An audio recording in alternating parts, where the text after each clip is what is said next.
begins. This week on the show. Hey, this is Doug Meisinger, president of Vinyl Draft Radio, and we are excited to introduce a new show to you today, the Landlord Survival Show.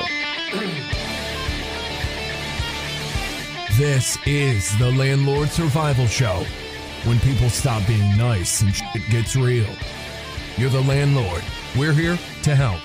This is a show for what the gurus don't tell you about owning rentals. We're here for you because we're stronger together. Brought to you by Empire Industries Property Management. Built for investors, by investors. For more information about this show, please visit our website, selfmanagemyproperty.com, home of the ultimate Landlord Survival Handbook. Now, the Landlord Survival Show with your host, Steve Rozenberg. All right, guys, what's going on? I dig that intro. You like I gotta say, I dig that intro. There we go. I am not Steve. I am actually Doug Meisinger with Vinyl Draft Radio, and I have the pleasure of sitting in on this first episode of the Landlord Survival Show, formerly Wealth Through Real Estate with Empire Industries, which I'm going to tell you I thought was a bit wordy. It was a bit wordy. I liked it, but it was a bit wordy. Yeah. I like to use my words. You like use your words, Steve. Use your words, That's Steve. right. Well, Steve, let's kick this thing. I think the listeners obviously know who you are, but I'm going to go ahead and let you introduce yourself, your partner, and we're kind of talk a little bit about what we're going to be doing here today. Sure.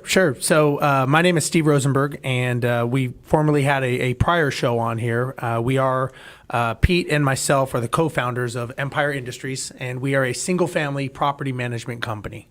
But first and foremost, Pete and I are investors. We own properties, we buy properties, we buy good properties, we buy shitty properties, we buy all kinds, and we've done it throughout the course of... Pete's got a big smile. Oh, yeah. We've got, we have more stories than we care to have, but we have them. And we're going to get to them. We're going to get to them. We have at least 52 minutes worth of stories. Yeah. And so the reason I created this show is that, everybody always talks about the great things, the Facebook life of everything that's not real. And nobody ever talks about the down and dirty of buying properties for the average investor that maybe owns one or two properties that's just trying to figure things out. Right.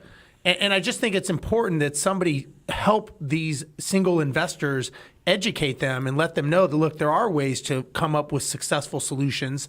There's people just like Pete and I that have done it wrong, learned how to do it right, created a very successful company out of that, and continue the path that we're doing and try to give back, basically, is what we're trying to do. Yeah. And you guys, you talk about growing. How many locations are you up to now? Well, we are in 3 cities currently. We are in Houston, we are in Dallas, we are in Fort Worth with multiple offices in each one of those locations. Right. We just announced that we are moving into Austin, so we'll be operating out of Austin as well. Okay. And more cities to come. And that is on the property management side, which is kind of the way I could put it is that's kind of the ugly sister of real estate. Because nobody really likes us. Nobody wants us around, but they need us around. Yeah. So we're like the trash men, right? Nobody wants us, but they need us. The waste management. Yeah, we're the waste management of real estate. And it's one of those things that everybody talks about the great things about owning and buying properties. Like Pete and I bought properties based on numbers and based on data. Mm-hmm. But when you buy those properties, those don't always materialize like the way the salesperson presented it at the time, let's just say. And then you sit there and scratch your head and go, that's odd. I wonder what I'm doing wrong. And no one is there. It's like crickets, right? Yeah. No one's there to tell you what you're doing wrong. And you kind of have to, it's like, walking in the pitch black dark. You kind of have to feel your way through and hope that you're getting it right and hope you don't fall into one of those pitfalls called a lawsuit or bankruptcy or foreclosure or, those things that are real. So what you guys can do basically is use all your screw ups basically as sort of a roadmap for other people. Yeah. What not to do. What not to do. I think it's and I think that I think it's important. And Pete and I, we think of ourselves as educators. We really like educating people because nobody was really there to educate us. And Pete and I did not come into this world thinking we were going to be investors. We didn't think we were going to be business owners. He and I had regular career jobs. We got into this because we thought we liked the concept of having the dream of owning real estate. And, you see these people up on these pedestals that own these properties, and you're going, well, this is, Corona money, right? I'm going to be sitting on the beach and just collecting this. If he can do it, I can do it, right? But nobody ever tells you what they had to do to get to there or even if that's a reality. And so we try to kind of talk about our reality of Right. what happened to us. Cool. Well, that's a pretty good jumping off point to get into how you guys got into this to begin with. Pete, I'm going to start with you. I kind of know your story. Yeah. It's a good one, and we'll revisit it. But we'll start Okay. with Pete. How did you get into real estate to begin with? Yeah, so for you, all of your listeners that don't know, I am Steve Rozenberg's business partner, not partner. Not there's anything wrong with that. People's personal preferences, nobody but their own. And Steve and I met back in, I think it was like 2002. I got into real estate investing in 2001. I was working for a company. I was an IT professional for many years. And when I look back in 2001, I was at my 5th company, and the 4 previous companies did not exist anymore. Wow. And I had just been fortunate enough that I had moved to different companies before they closed down. Okay. But I was sitting there and I'm saying to myself, there's got to be a better way. I can't have my future in somebody else's hands, especially when you're seeing these companies that you work for, they either merged or they closed down or somebody bought them and your job is no longer available. And so I didn't think I was smart enough to create my own business at the time. So real estate became my business. And 2001, we really didn't have a lot of Google back then. How do you say it? The Google. The Google. Google. And but today, if you do a search on real estate investing, I mean, there's so many gurus out there that basically what Steve was saying teach you how to buy the property, but start looking to see who helps you manage the property. And there's no gurus out there on how to manage the property. So, but anyway, back in 2002, that's when I decided I need to secure my future, and so I thought that it would be through real estate investing. Okay. And of course, I was a buy and hold guy. When I met Steve, Steve was a wholesaler. We called it optioning back then. Yeah. It was no such It's a big thing. word. It's a big word. I'm getting out the Google. Yes, Yeah. the See what I Google. mean? They're You need a the thesaurus Google. for yes, that. Thesaurus. And so I was buying and holding. I was buying duplexes in low-income areas, and we can talk about why that's not a good investment. Okay. It's another show. And so Steve and I, we met through a mutual buddy, and basically he was going to buy I think it was it like a 12-unit apartment? I think it was complex? 16, but I don't know if all of them were actually being used as rooms. But it was a 16-unit building in Kashmir Gardens. I don't know if you ever heard of it. Huh. Yeah, it's not really a garden per se, but it is a very interesting part of Houston. Okay. We'll leave it at that. It's in the 5th Ward All right. in Houston, and there's a show on A&E called Drugs Inc. And down the block from where I own my building and Steve actually was going to buy his building, they shot an episode. Yeah, so it was kind of famous. Yeah. Yeah, it was well known. So it's a very nice area. Yeah. Sounds it. Kashmir Gardens is a nice area of the 5th It really Ward, by the way. does. Well, Yeah. it sounds nice, right? Yeah. It sounds Yeah. like a cemetery, actually. Well, it's So before I met Pre-cemetery. Steve, it's kind of yeah. So before I met Steve, I had owned a bunch of duplexes, and then I bought this 52-unit apartment complex made up of 26 duplexes, and I also owned a 100-unit apartment complex in South Houston, which before we got on the air, I told you a little bit about that story, which is Yeah. I got train wreck stories like you wouldn't believe, and I'm still standing. That's the main Yeah, thing. He's there still you go. standing. There you go. I'm all the about a main good thing. train wreck story, though. I got to tell you. And when we meet people for the first time, I always tell Steve, let me tell my story first. Because it's not, I mean, being an IT guy, like, no, that's not really, no pizzazz there, right? And then he tells everybody he's a, pilot. Right. So I started telling people that I was a private investigator. Nice. It kind of helps get the mood and the tempo going a little bit better when because I would tell my story about being an airline pilot and my story would happen this and they go, what do you do? And he goes, I do IT, and they're like, Yeah. oh. tell Okay, me so about anyway, this Steve, pilot thing. Yeah. Go with stuntman. stuntman. You can Oh, I never- like you that. can never go wrong with I like that. that. Yeah, like The Rock. You can be the double for The Rock. Yeah, right. Yeah, that guy got a truck. Yeah, know, exactly. why Yeah, not? exactly. I saw that. I just Yeah. saw that. Nice work if you can get it. Nice work if you can get it. Yeah. All right, Steve, let's jump to you. I know your story, but I really love it, and if you wouldn't mind sharing it for those that don't. Sure. Yeah. So, I never wanted to be in real estate, never wanted to be involved in any of this stuff, owning a business, speaking. My background was being an airline pilot. That's all I ever wanted to do as a little kid. Saw the planes in the sky, said I want to do that. Didn't know anyone in the industry, studied, went to school, very focused and specific into that industry. Got hired, second youngest person hired at the airline that I was working at, a major airline. And just a hard charging, go getting kind of kid. Got hired at 25 years old.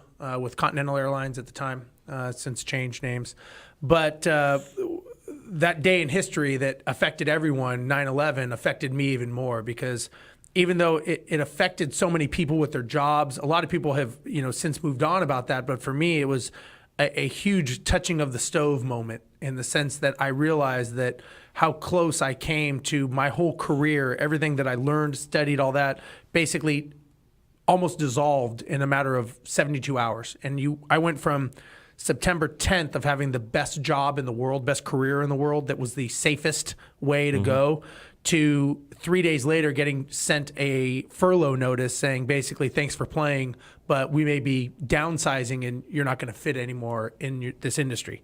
So you go from your whole life knowing one thing to all of a sudden 72 hours later, you've got all this drama, everything going on in the world, to being told that you're not going to have a job anymore. And you realize that safe, secure job that you thought you had was actually the most unsafe, unsecure job that existed. And when you're so focused in one industry and so specialized, it actually, you almost pigeonhole yourself. And what I realized is that I wasn't qualified to do anything else. I remember looking in the want ads. Do they even have want ads anymore? Yeah, but it's called Monster.com. Monster.com, right. So this was back when you actually did the paper. And I remember looking in the want ads. See, I told you, Google wasn't around in 2001. The Google. And I remember looking at jobs, and I remember seeing like a commercial truck driver, and I'm thinking, well, I could do that. I wasn't even qualified to drive a truck. And I'm thinking to myself, how screwed up is this? Like, I can fly a plane with several hundred people. I'm qualified to that, but I'm so specialized that I don't even have a license to drive a truck. And you realize that you're at the mercy of a company. I mean, you can do stuff, you can strike, you can do all those things, but at the end of the day, you really have no power. And I really realized that. And so because of that, I started thinking there's got to be something else I could do. I never wanted to give up flying, because that's more of a love, right? You do something like that because you love doing it. I love flying. I'll never give that up. But I realized that I needed to have something else, because if there was another catastrophe, I would be, no one knew what the industry was going to do. And this is, of course, of a couple months going by, and everyone's kind of, on semi-shaky, stable ground, And so I started looking at real estate, and I realized that it was like this whole other society that was going on, that existed without me ever even knowing or understanding, because I was so focused on being an airline pilot. I didn't know that there was anything else that you could do. So then I started learning about real estate, and what I learned, I started reading about a book a week. I mean, I was just emphatic about understanding, because it was like I needed to do it, because I felt like I was out of time, or I was running out of time. Like I had wasted the first 20 years of my life doing something else that now may not exist anymore. So you feel like, okay, I gotta get shit going. I gotta make this work, you know? And so I started learning about real estate, and what I realized is so many people at some point in their life that are wealthy were tied to real estate.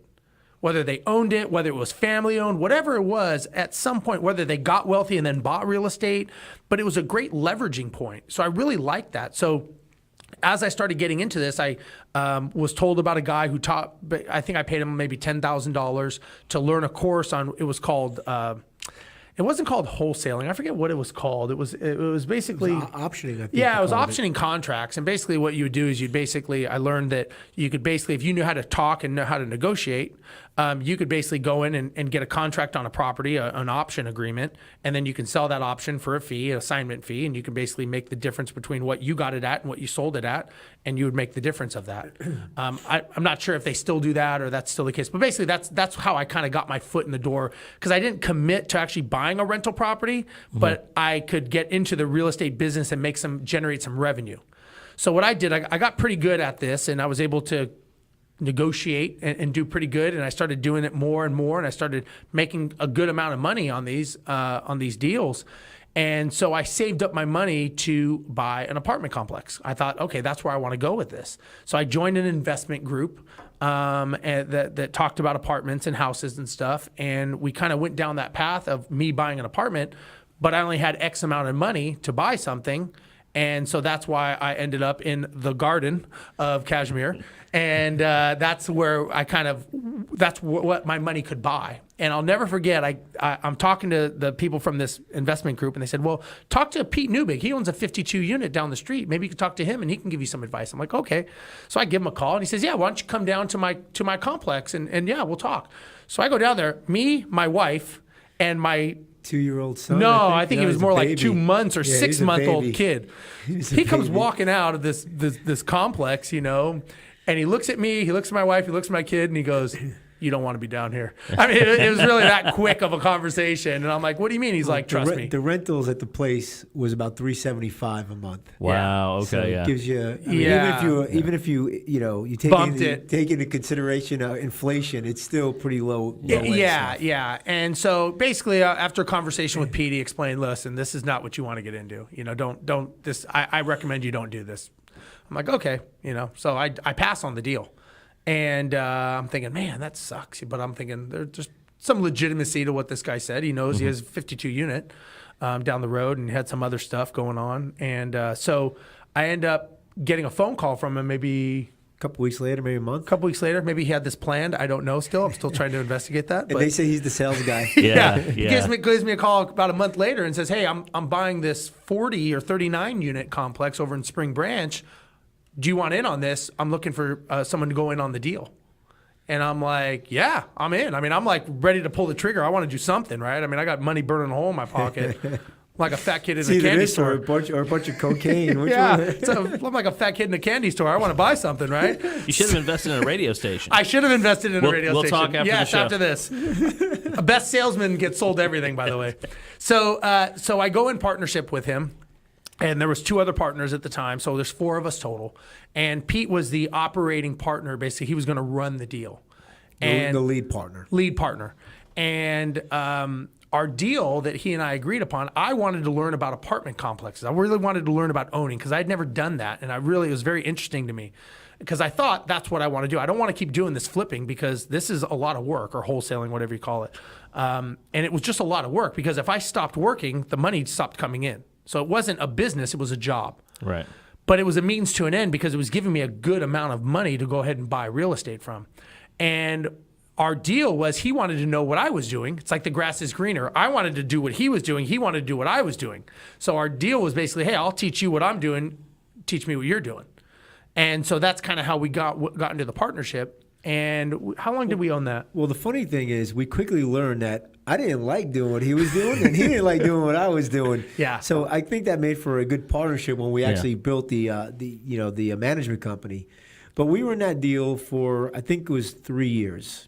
And then we sold it to we actually sold it to a church that was on the corner. So when we bought it, the church wanted to expand, and the Spring Branch ISD school system bought the property adjacent to the 2 of our properties, and they landlocked the church.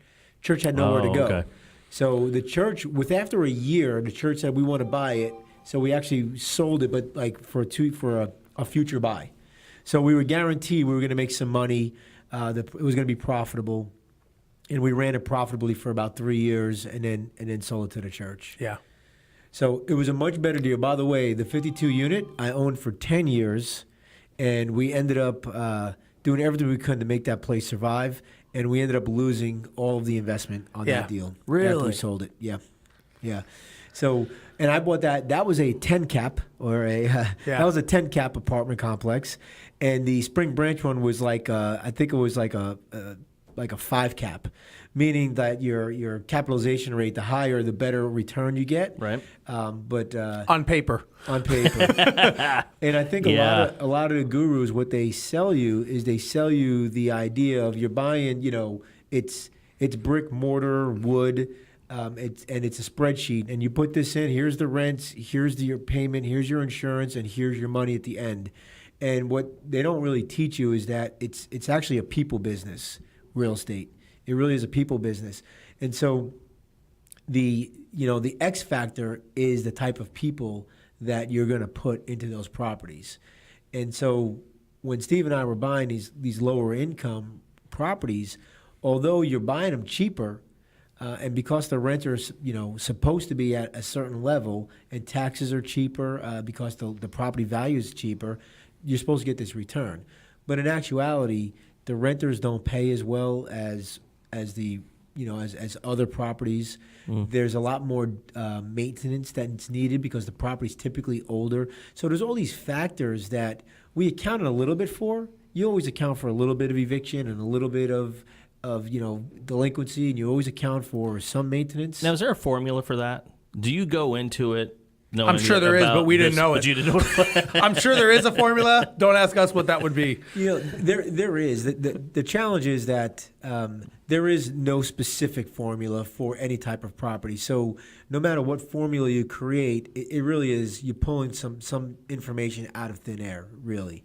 Now, the nice thing about with Empire is because we manage so many homes, we have a lot of numbers. So I can actually pull real numbers based on 800 properties. Right, so I know that our maintenance percentage, it's X percent. I don't have it offhand, but I know that. So when we do a spreadsheet now, and I want to do a 10-year out, I literally can say, okay, I know that the rents raise at about 2.5%. I know that maintenance costs me about 2%. I know that vacancy is X percent or delinquency is X. So I can actually pull that from our pool, and it gives me much better numbers in the future. And I know what appreciation rate is going to be. And so now I can actually pull better numbers for a 10-year out. And one of the things too is when you're buying an apartment complex, you're buying a business.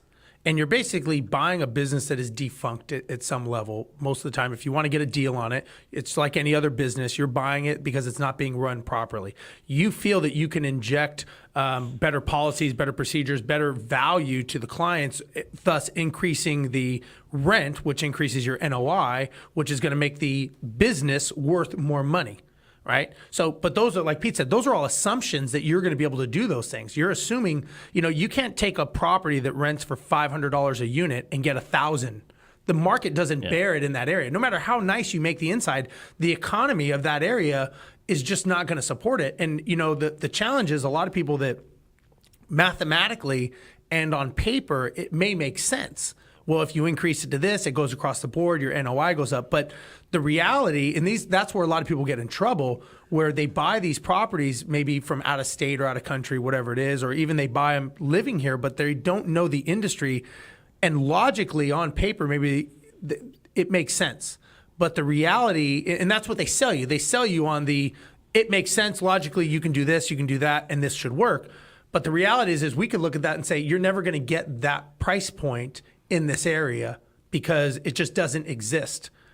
And there's nothing you can do to change the whole area. And I think that's where they start stumbling in the apartment world. Yeah. Also, I would say that we run into mainly two types of people when they're looking at a deal. The one type, we'll call him Steve. That person will look at it and they will see. Ready, shoot, aim. He will buy it on pro forma. Well, and I'll sell him on pro forma too. The could be this, and this could be Sales that, guy. And there's never going to be any maintenance. And why would anybody leave us? And so it's like, oh man, this thing's going to cash flow, like this. And I'm not sure I said it that way, but sort of. Right. And then we'll call the other guy we'll call him Pete, right? And this guy, fictional character, the no monster. Yeah. But this guy, what he'll do is analysis paralysis. Right, so he'll say, well, the rents will never get there. Matter of fact, the rents are going to decrease. And the maintenance is never going to be this. It's going to increase. And we're never going to have anybody living there. And so next thing you know, it's like, yep, no monster. The deal doesn't work. So obviously, it's got to be somewhere in between. And that's where if you have a mentor or somebody who's been doing this for a while, they can help you with that. And that's where your Rich Dad, Poor Dad and all these guys come into play, and they help you buy the property. What Empire does is we help you maintain the asset through the life cycle, right? And so we always say it's easy to buy a property, and I like to say buying a property is akin to dating, right? You date somebody, it's all exciting, it's very exciting, right? And then you own it. Now you're married to the property, and as the marriage goes on, tread lightly here, Pete. That's all I'm going to say. I'm just going to say it's not as exciting as dating.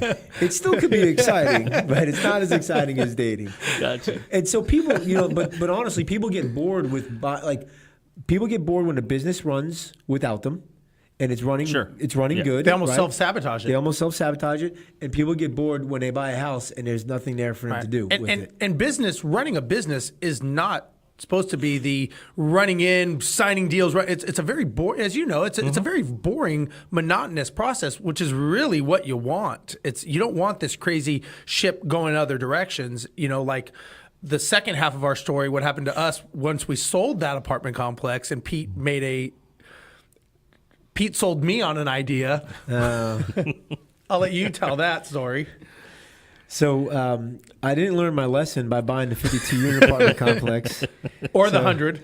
Or the 100 unit. Well, the 100 unit, that's a whole other story. Not my fault. Did you take a bath on that one? I lost my life savings on that one. But here's the worst thing. It was more of a pool, not really a bath. You Here's jumped the in the worst thing. pool. I lost my mom's money on that deal. She invested that deal with me. So I can talk about that. You want me to talk about that one first? Yeah, they talk about that one. So We have to extend the show a little bit. I'm telling you. So I got this great opportunity to buy this 100-unit apartment complex in South Houston. I was a passive investor, meaning that I was just a money guy. So the lead investor, who is still actually a buddy of mine, just went to his daughter's wedding, so we're still friends. He had this deal, and he needed people to invest in it. So my deal with him was very similar to what Steve did with me. Is I'll give you the money, but I want to learn the business. So I lent him money, and then he's like, "Well, I need another investor." So I'm like, "Well, I'll get my mom to invest a little bit of money." So yes, if you're counting at home, I lost my mom's money in two different deals. And she still talks to him. But only by mail. By mail. And no more deals. Yeah, exactly. No more deals. So we bought this Class D apartment complex. So that means it's kind of a lower income. It was between two other Class D apartments. So 3 apartments in a row, all Class D, meaning D paper, real low income. Basically, if you have a heartbeat, you might get in. You're going to probably get into the apartment complex. The challenge we had was we wanted our apartment complex to be a C. So the lead investor, his business model was to make the apartments real nicer.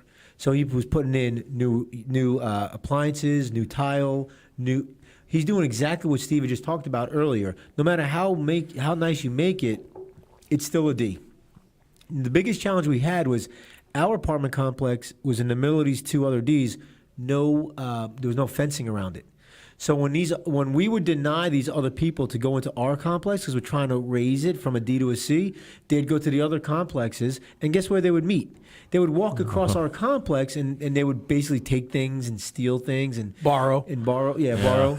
And so the model should have been to put a damn fence around that thing and not make the inside nicer. But that wasn't the problem. That When the balcony fell and the gas line exploded, that became the straw that broke the camel's back. And yada. Basically, what happened was our manager was stealing.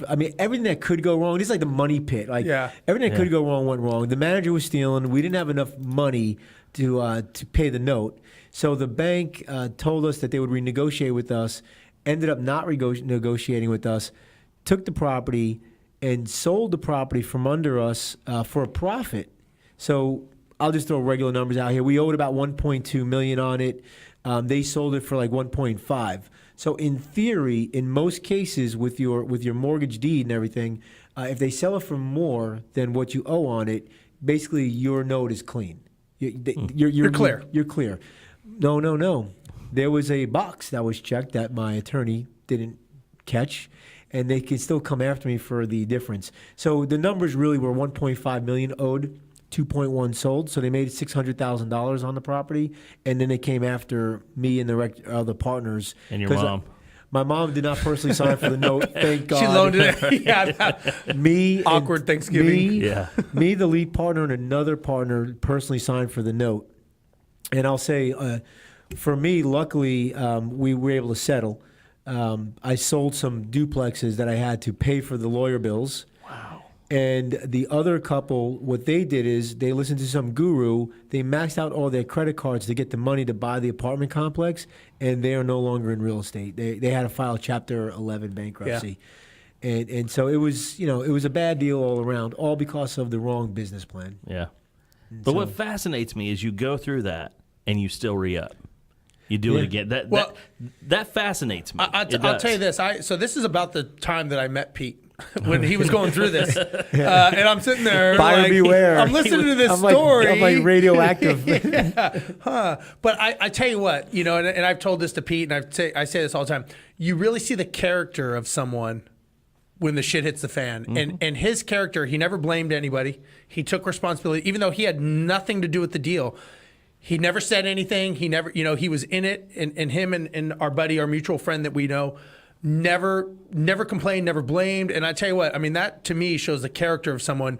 He could have very easily went on a blaming tantrum because he really was not, he didn't do anything wrong. He was just a bystander and still believed in real estate, still stayed in the hole, bought the 39 unit with he and I, and then he convinces me to go down this path. Hey, Steve, let's go buy these low-income properties in the South Park area in the northeast part of Houston, which is really tough areas, because look at this spreadsheet. Look at the cash-on-cash return. The numbers make sense. We're fishing in a pond that have a lot of people, meaning tenants, and we'll always get these rented. So I'll paint this picture as I've never owned any rental properties, and I've been flipping, and we just come off of this windfall of money from this apartment that we sold to the church. So we're thinking we are smart MFers right now. We can't go wrong, right? I mean, we're walking on clouds. Like I hadn't lost the second apartment complex yet. I just want this little caveat. Yes. Point. So he's like, hey, I got an idea. He's like, there's all these houses out here. We can get great deals. Now, this is about 2007 when the economy's just starting to tank. We're able to go and we're thinking, okay, we can't really. Well, remember, we found that we couldn't find any buyers for the houses anymore. Because we were flipping properties and we couldn't find any end buyers. So we're thinking, we can still get great deals. Why don't we just keep them? Right? We know how to negotiate. We know how to find the deals. Instead of giving the wealth to someone else, why don't we just keep them ourselves and we'll just create our own portfolio? He and I got along very well. We thought we had the same mindset on stuff. So we thought, okay, let's buy a couple properties and see how it goes. And Pete comes up with this great idea. It says, hey, there's these great deals. They make sense financially. The cash-on-cash return is 59%, low barrier to entry. We can get these houses for $40,000, $50,000. We should buy them. Now I say, why just one? Let's buy as many as we can if they make that much sense. Fire meet gasoline. Yeah. So in a matter of a year and a half. So but the objective at that point was to buy cash flow properties. Yes. That was our strategy. So we felt if we can buy enough properties at cash flow, then he can fly less and I can retire from my job. So the whole objective at the time was buy these properties that cash flow. We weren't worried about appreciation and we really weren't worried about equity. We just wanted cash flow. And so when you look, the lower income properties, the Class D type properties, they provide the most cash flow. And of course, it takes less cash to get in, low barrier entry. Yeah. So we buy about 20 of these in about a year, maybe a year and a half, right? And we're just like, I mean, we are just sucking them up. And we're thinking, man, these people are so stupid. We're getting these at such good deals. And I can't believe nobody else wants these things. So are you about to find out why nobody else wants these things? Well, all of a sudden, our phones start ringing, and there's these people on the other line called tenants. And they want things from us. And they want things fixed. And they can't pay their rent. And they can't do this, and they're demanding things from us. And I'm thinking, I don't remember this in the apartment industry. What on the spreadsheet was it? That wasn't on the spreadsheet. Yeah. And we're thinking, like, this is odd. Also, the gurus don't tell you about this stuff. They don't tell you about this stuff. So next thing you know, we got a problem here. We have a maintenance issue at this property. We have a tenant not paying rent. We have this. We have that. He and I are kind of starting to juggle multiple facets of things. Meanwhile, we're still looking to buy deals and looking at stuff. And working full time. And I was a newlywed at the time. And he was a newlywed. And so I'll never forget this. One day, it's like rent day, right? Third or the first of the month or whatever. So I tell him, I say, hey, I'm going to go pick up the rent. Drive around, like 20 properties. He's like, what? I said, yeah, I'm going to go pick up rent. I'm going to go get the money. He's like, why are you doing that? I said, well, to get the money. Like, what do you mean? He's like, you think they don't know when rent's due? I'm like, what do you mean? He goes, they've been doing this their whole life. You think they don't know that rent is due at the first of the month? He's like, either they're teaching you or you're teaching them. He goes, and if you go driving around picking up the rent, they're going to be teaching you. And I'm like, no, it's just good to get the money so we can pay the bills and everything. He's like, you can do it all day long. I'm not going with you. I'm like, whatever. So I go and, let's say out of 20 properties, about 15 of them have the money, and the other one, I'll have the money on Friday. My butt. That's, I was about to say, that's higher than I thought. More like 3. But anyways. Okay. I was thinking 15. That's not too bad. No, it wasn't. I'm trying to make the story sound better. So we end up going and, one of the guys, hey, I don't have the money. I'll have it on Friday. Okay, you'll have it on Friday. Yeah, I'll have it on Friday. Okay, you sure? You promise? Because if not, there's late fees and I have to evict you, which I'm thinking, I don't even know what that means, but it sounded pretty tough. Sounds good. So I show up on Friday. There's a car in the driveway. I'm looking in the windows. Nobody's answering. I'm knocking on the door. I call the phone. Of course, the Cricket phone is disconnected. The guy just called me 5 minutes prior. I don't know how that happens. And, I'm thinking, God damn it. Like, the guy just called me. Like, he said he was at the house. So I'm waiting, and I'm waiting, and I'm waiting, and I'm waiting. Nothing shows. Like, after about an hour and a half, of course, I drove on the other side of town to get there. Now I'm driving home. I'm pissed off. He's like, how's that going for you? I'm like, shut up, man. So you know the term honky comes from, right? Yeah, I do. Tell him. The term honky comes from back in the 50s and 60s when basically most of the homes were owned by white folk back then, and not black folk. They couldn't own back then. And the white guy would go to down where his house was, and he would honk his horn at the front of the street, and the renters would come out to pay him. They say, honky's at the door again. Honky's at the door. And that's where the term came from. That's where the term came from. Yeah, that's where the term. So he was a honky. That was me. Honking the horn, ready to collect the money, horn. and it didn't work as well. So finally I realized that is why people don't go chasing rent. So finally I'm like, okay, I got that. So we've got a lot of problems going on. We see some bubbling coming up of some issues with these properties, right? But here's the funny thing. Even the ones that were there to pay the rent, he had taught them that he's going to drive to them to pick up go the rent. collect up the rent. Yeah. So now even the good paying tenants are not paying their rent through the mail or on, through. And if I'm flying a trip or I'm out of town, we're not getting our money because they're used to going, well, you're here every week, or every month, Why are you charging me a late fee? You didn't. You're the one who didn't show up. Yeah, you didn't show up, So again, we started having some bubblings of some issues. So next thing you know, more problems, right? These problems are starting to come a little bit faster and furious where, we've got a fountain in the front yard of the plumbing because it's clay piping, and a root happens to go through the clay piping, and now we have a fountain. And I'm thinking to myself, this house is 50 years old. Like, this just happened today. Of course, then the tenants move in and they have more electronics than Pete and I put together, and they blow the 3 circuit breakers that are in the house. And now we send someone out there and they're like, you got to rewire the house and you need a new electrical box. I'm thinking, this house has been here for 50 years. Why do we have to do that now? Well, that's what you have to do, right? So we start seeing this trend of issues. So it gets worse and worse progressively, and you would think that we would start learning our lessons, but we don't. So we buy another 15 or 13 of these things. Now it's almost like we took a bonfire and just threw a huge can of gas on it, and it just exploded in our faces, where we thought, well, we're halfway through the hill. Let's buy more, use economies of scale, and this thing will get better. It just made this exponentially worse. And next thing you know, we have 35 or whatever it is of these shitty properties, to the point where my wife said, if you buy another one, it better be nice because you're going to be living in it. Stop. Like, you suck at buying houses. Stop. You guys are no good at this. She was doing the bookkeeping at the time. So she's looking at the numbers going, this does not mathematically make sense. And I'm like, yeah, but on paper it's going to work and we're going to get the rents up. And I'm the salesperson. She's like, you're a moron. Like, this doesn't work. Like, this is not, I'm looking at the data. It is not working. Yeah.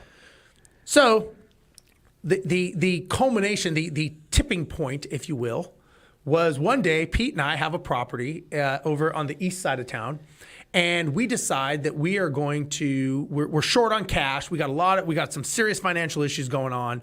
Properties are vacant. Every time, the make readies are 3 times the amount because they're trashing the insides of the houses. They're like, in 8 months, like they've been living there for 10 years. Toilets, they break the actual porcelain of the toilet. I'm like, how does that even happen? Like, I don't even know. Like, a wrestling match went on in there or something. So, yeah, our taxes and our insurance they weren't in the notes, so they were due at the end of the year. Okay. And at the end of the year, we we thought, oh yeah, we got all this money. We didn't have enough money to pay the taxes and the insurance because we had so much maintenance, evictions, and so we were, we were supposed to accumulate all this funds. We were at one point we were 20 grand in a hole. Yeah, on paper they make a lot of money. Yeah. Unfortunately, that didn't transfer into our paper, meaning our HIP national of our bank accounts. Yeah. And so we have this one event, the turning point, I'll tell you, that changed our lives is 11823 Green Glen. Yes, Holy cow, he remembers the address. So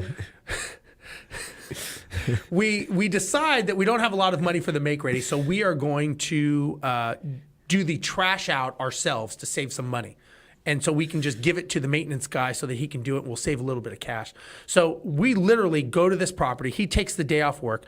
I land from a trip flying and show up at the property in my pilot uniform, right? And so I'm in a suit. He's in a suit. So we basically, in the middle of the street, stripped down and changed clothes, right? And we couldn't do it in the house. Couldn't do it. The house was roast. Well, we didn't know that yet. We didn't know that yet. So we've got the neighbors who don't seem to work, and they're all kind of sitting in the yard drinking beers and stuff like that. They must have taken a day off. They must have taken the day off too to watch this episode that I'm going to tell you about. They in a minute. had just landed from flying. They may have just landed from flying airplanes too. That's very possible. So they kind of know us because we're the two guys that drive around picking up the money. So we walk into this house. So we change into our street clothes. We walk into this house. It's about a 2-bedroom house, maybe 1,000 square feet. If there was any less than 1,000 cockroaches in this house, I would be lying. Now, it almost seemed like aliens came and just snatched this lady out of the house with all of her shit still in the property untouched. Everything. I'm talking photo albums. I'm talking wedding dresses. I'm talking food in the fridge. I mean, by the way, electric was off for a couple of weeks. Yes. And I'll tell you about the refrigerator. That it just smelled great. Yeah. So Pete and I are looking at this house like, is she gone? Furniture, everything's in there. I mean, couches, beds, dressers. Like I was thinking we're going to find her like in the bathroom or something. Well, yeah, we thought, yeah. Yeah. So we commence to going, okay, well, let's just start pulling this shit out. So we start pulling this out and cockroaches are climbing on us. And, it's just, we're pulling it out into the street, into the grass area. And then the neighbors are like, it's like swap meet day, right? So they're coming and they're like shopping for clothes, right? They're like looking at stuff and we're like, take it all, take it. And someone actually took the family photo album. I don't understand why they would do that, but they took her family photo album. Because she was probably living in the down the block. And she asked them to go get it. Get that one. So we spend hours just trashing this house. We're sweaty. We're smelly. I think he threw up a couple times when we had to take the refrigerator. I think some actually fell on you. Some maggots or something. Yeah. I mean, it was bad, right? So we're done with this after several hours, right? Now there's a guy that drives by and he's got a trailer, and so he's like, "Hey, I'll take some of that stuff to the dump for you." So we was like, "Awesome." So we're giving him some stuff. He takes, I think, 2 or 3 trail loads, which we have to, of course, pay for. Yeah. Of course, Steve's negotiating the deal down, right? I got a discount. Right? Got a discount.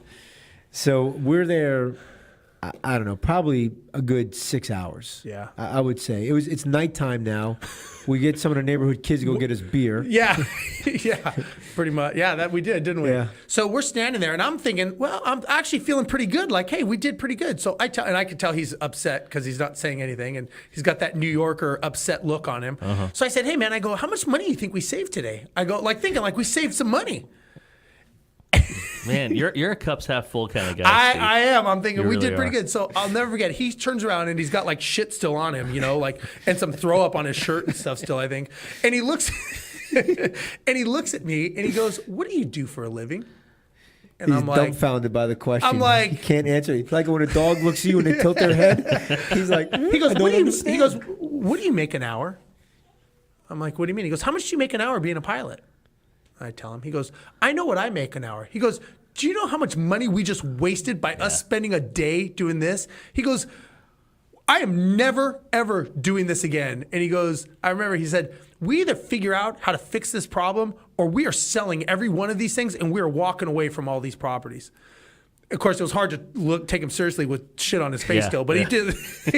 So, and then he gets in his car and drives off, and I'm standing there, just... I think you may have driven off in your underwear. I don't know. Did you get in your? I don't know if you got in your car. No, I actually got in my car, and I think I had roaches in the car for a couple of weeks. Oh, yeah, it was a bad deal. So anyway, that was our turning point of, and I know we're getting close to running out of time, but basically that was our turning point of running landlord versus investor. Landlord mindset. versus investor. And we really started looking at how do we do this. And that turned into us creating the management company. But we're still investors at heart. And that goes back to the show. The reason we created the show, and we created, Pete just went through a whole thing creating our, he calls it the Ultimate Landlord Survival Handbook. And it's on our website, selfmanagemyproperty.com. You can get it there. But the whole reason we did this is we really want to help educate the average investor how to avoid what he and I went through. I won't even go into the Hurricane Ike story of losing 20 roofs and a house burning down and all. That could be another story. But yeah. I mean, we walk the walk. And I just think it's so important that people look at this as a business and not as a landlord hobby, and not going in with proper expectations. And that's kind of where Pete and I really want to educate people and get them on the right path to learn that this is a business. It's a double-edged sword, right? It can be a great or it can be horrible. Yeah. With either swipe. And we've seen the horrible side and we've seen the great side. We know a lot of people that we have helped make very wealthy by teaching them how to buy the right real estate. And we're contemplating creating some kind of mentoring program for the investor to help them learn what does it take. Because again, one of the things that bothers us so much is so many people teach you how to buy it, but they don't teach you how to actually get the return out of it month after month. And that's kind of where the rubber meets the road, because just because it says on paper it's going to be a 30, 50, 70% cash on cash return, if that's not realized and it doesn't actually go into your bank account, what's the point in doing it? And, the one thing that I had learned, and Pete and I think we've conveyed this, is nobody puts a value on the mental stress that you go through and the sleepless nights of saying, how am I going to pay these mortgages? What am I going to do?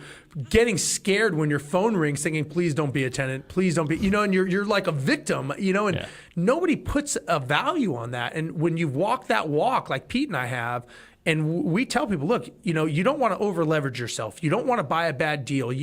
Have a deal because it makes sense. And that's why the Ultimate Landlord Survival Handbook that Pete created, the education classes I'm going to be doing, our website, selfmanagemyproperty.com, all these things, and this platform as well, especially this platform of the station, is to convey that message. And I think it's very, very important that people learn how to do this the right way, and maybe not the way that we learned it. Yeah. Well, I'm excited that you're doing this.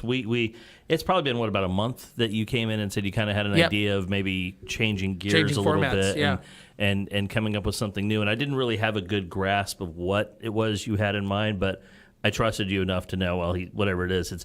And then as it started to flesh itself out a little bit, it was like, oh, I totally get what he's trying to do with this. And I think it's going to be a fantastic show. I could sit and listen to stories like this. And sorry, I feel like I'm just feasting on the scraps of your failures. It's important people to hear them, Yeah, it is. And I think that's kind of the cool thing is you're in a position to say, hey, look, you may not realize where this could go south.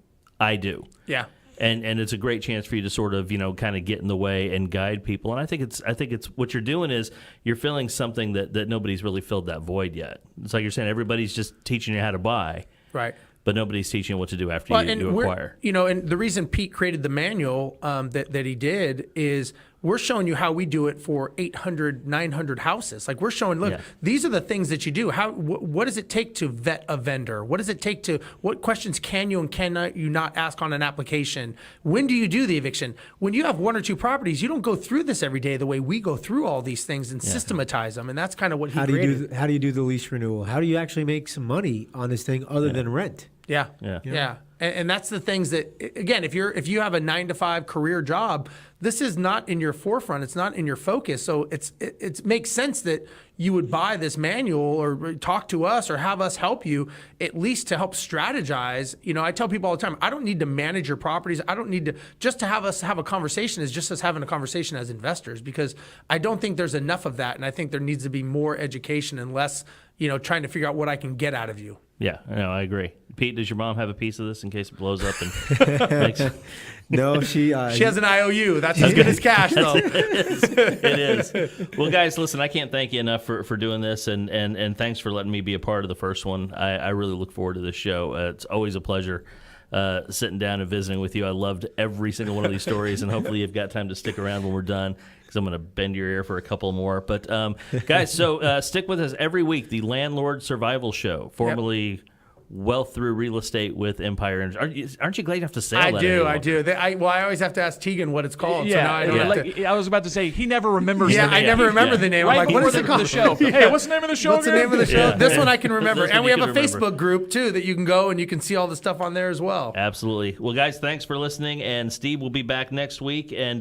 join us again, Landlord Survival Show. Appreciate it. Bye-bye. This has been the Landlord Survival Show. Join us next time for more of what the gurus don't tell you about owning rentals. And for even more, find us on Facebook. Brought to you by Empire Industries Property Management. Built for investors, by investors. For more information about this show, visit our website, selfmanagemyproperty.com, home of the ultimate Landlord Survival Handbook.